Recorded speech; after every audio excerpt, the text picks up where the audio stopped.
Good evening, you're watching News Mongolian World. I'm your host, Andra Batter. And for top stories, archaeological findings found in Turkey belong to the 30th century era. National heritage and culture boost the local tourism. Mongolians residing abroad are having difficulties accessing public services. And for the news, stay tuned.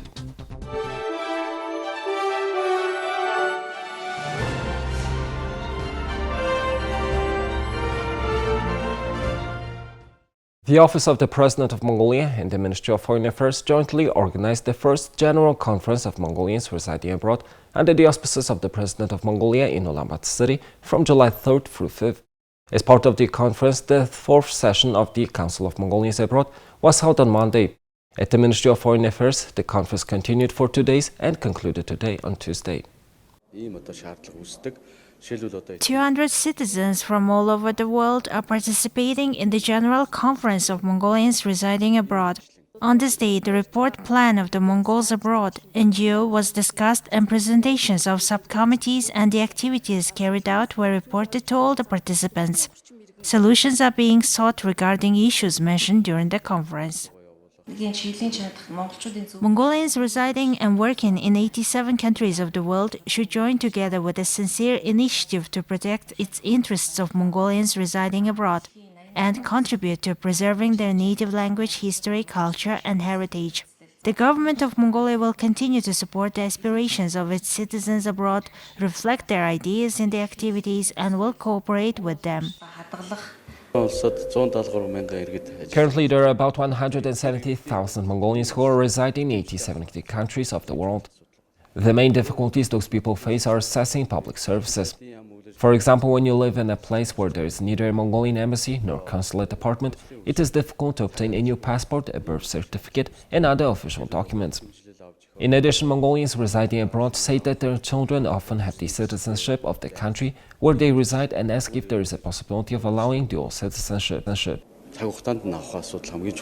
Also, on the sidelines of the conference, government organizations such as the Consulate Department of the Ministry of Foreign Affairs, the Ministry of Labor and Social Protection, and the Mongolian Immigration Agency provided consultations on public service for citizens. Mongolian archaeologists discovered the ruins of Uludağ's summer palace. Researchers say the archaeological findings found in Turkey belong to the 30th century era. Turkish and Mongolian scientists worked together to find the remains of a summer palace and settlement believed to have been built by the Mongol Ilkhanate state ruler Hulagu Khan in the Shaldiran district of eastern Turkey's Van province in the 1260s. The scientists examined the artifacts found in the Van Museum thought to be used in the palace built by Hulagu Khan. The team worked at the Chaldiran plain where the artifacts were first found and discovered the remains of a new caravanserai, ceramic kiln, and ceramics from the Ilkhanate period during their research in the region. The artifact carries features of Ilkhanate Mongol people's characteristics. The Mongols were invited to the Armenian Kingdom of Cilicia and the latter became the tributary and the vassal of the Mongol Empire during the Christian-Mongol alliance against the Mamluk Islams. We assume that the Ilkhanate people nobles, notably Hulagu Khan, was depicted on the artifact. And if it will be proved, this is the first time one Mongol Hulagu Khan is portrayed on the ceramics and rocks. There are some building remains that indicate the existence of a city here. Similar examples of these ceramics can be only seen in Karakorum, Mongolia. Therefore, this data clearly shows that there is an Ilkhanate structure in Anatolia. Usually in those areas of Armenia and Turkey, rock buildings of Roman style prevail, while ceramics are most common in Asian culture. That was the most noticeable feature. The way this person is riding a horse, his hat, belt, saddle and boots were similar to those worn by 13th century Mongol Khans, portrayed on some kurgan stelaes.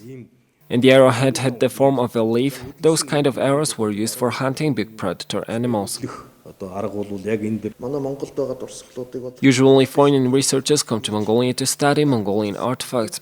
This study was particular that a Mongolian team of archaeologists traveled abroad to other countries to study our historical artifacts.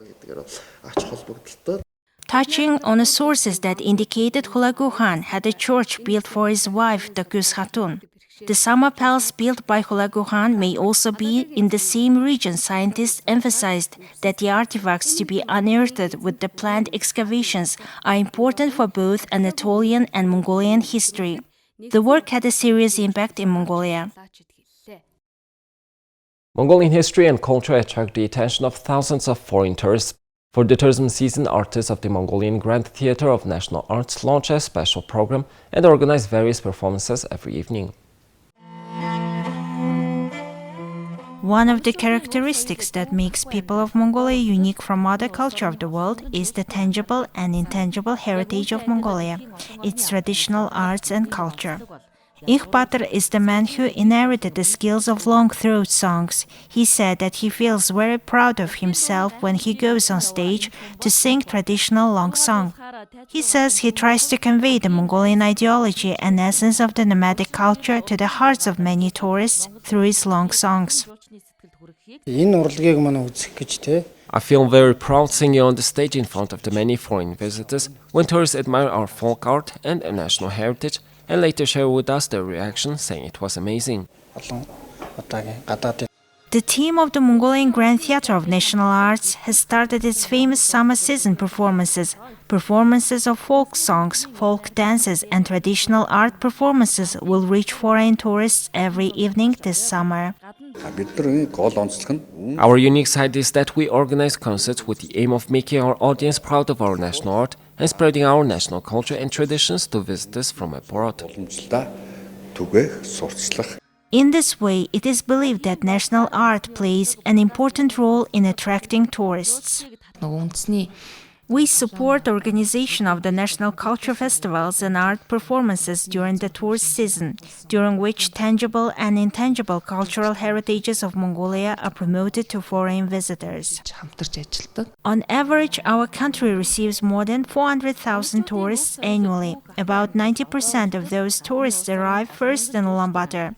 This year, the capital city will organize 14 international cultural, sports, and tourism events. More than 50% of these events will incorporate our national heritage. Industry experts believe that one of the ways to attract foreign tourists and develop our local tourism sector is promote national heritage and traditional arts. Here's the currency exchange rates provided by Mongol Bank.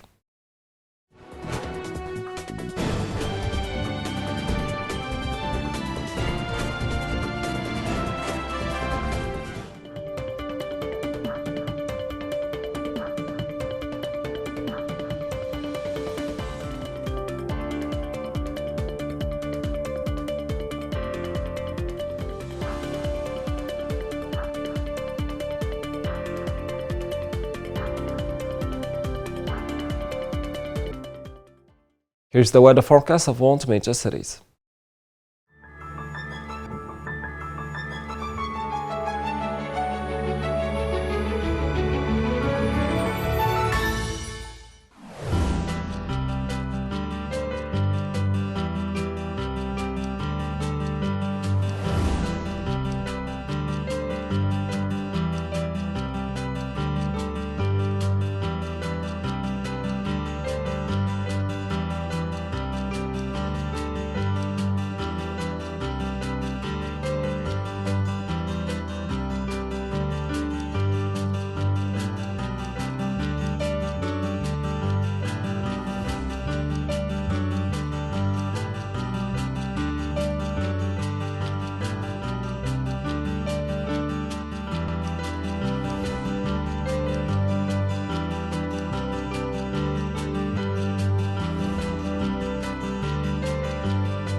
Well, that's all for today, and thank you for staying with us.